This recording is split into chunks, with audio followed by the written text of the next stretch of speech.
भगवान श्री कृष्ण, जो ब्रह्मा के अंश और विष्णु के अवतार माने जाते हैं, ने अपनी लीला से न केवल धरती पर मानवता का उद्धार किया, बल्कि उन्होंने अनगिनत प्रेरणाएं भी दी। उनकी कहानियां आज भी हमें जीवन के विभिन्न पहलुओं को समझने में मदद करती हैं।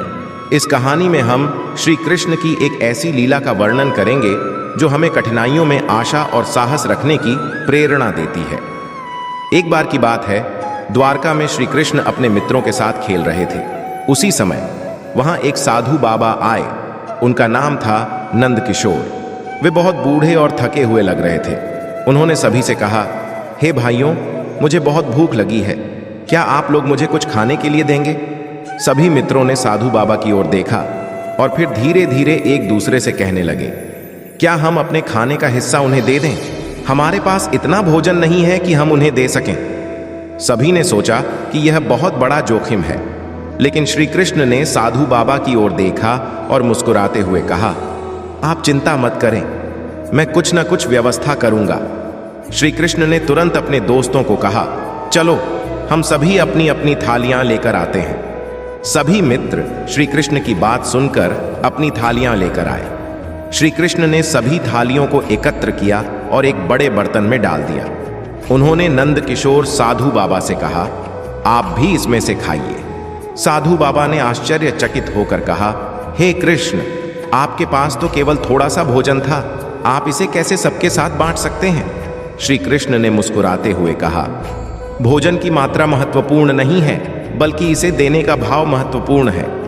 साधु बाबा ने फिर भोजन लिया और श्री कृष्ण को आशीर्वाद देते हुए कहा, हे कृष्ण, तुम सच्चे दाता हो, तुम्हारी उदारता ने मुझे बहुत प्रेरित किया है। सब दोस्तों ने देख लिया कि कैसे श्री कृष्ण ने न केवल साधु बाबा की भूख मिटाई, बल्कि उन्हें यह भी सिखाया कि दान देने का क्या महत्व होता है।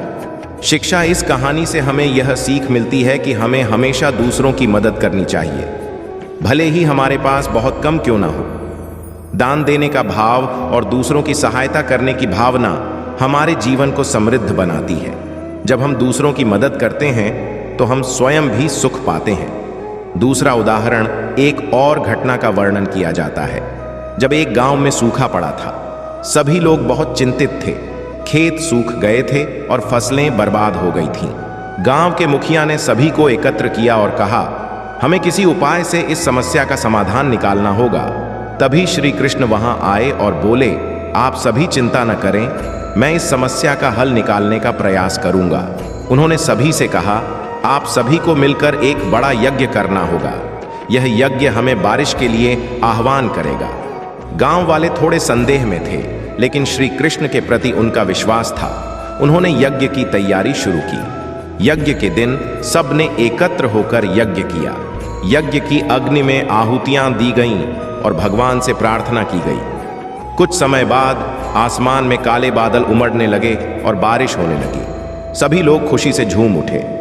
उन्होंने श्री कृष्ण का धन्यवाद किया और कहा, हे कृष्ण, आपने हमें निराशा से बाहर निकाला। शिक्षा इस घटना से यह प्रेरणा मिलती है कि जब हम मिलकर किसी समस्या का सामना करते हैं और ईश्वर पर विश्वास रखते हैं तो किसी भी कठिनाई का समाधान हो सकता है। एकता में ही शक्ति होती है।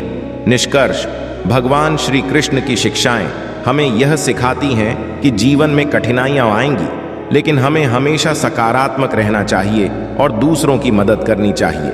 जब हम सभी मिलकर कार्य करते हैं और आपस में एकता रखते हैं तो हम किसी भी चुनौती का सामना कर सकते हैं। श्री कृष्ण की प्रेरणा से हम अपने जीवन में साहस और आशा को जगाए रखें और दूसरों के प्रति दयालु बने। इस प्रकार श्री कृष्ण का जीवन हमें न केवल आध्यात्मिक शिक्षा देता है, बल्कि हमारे नैतिक मूल्यों को भी सशक्त करता है। अंत में इस वीडियो को यही समाप्त करते हैं। मिलते हैं किसी अगली वीडियो में। राधे राधे।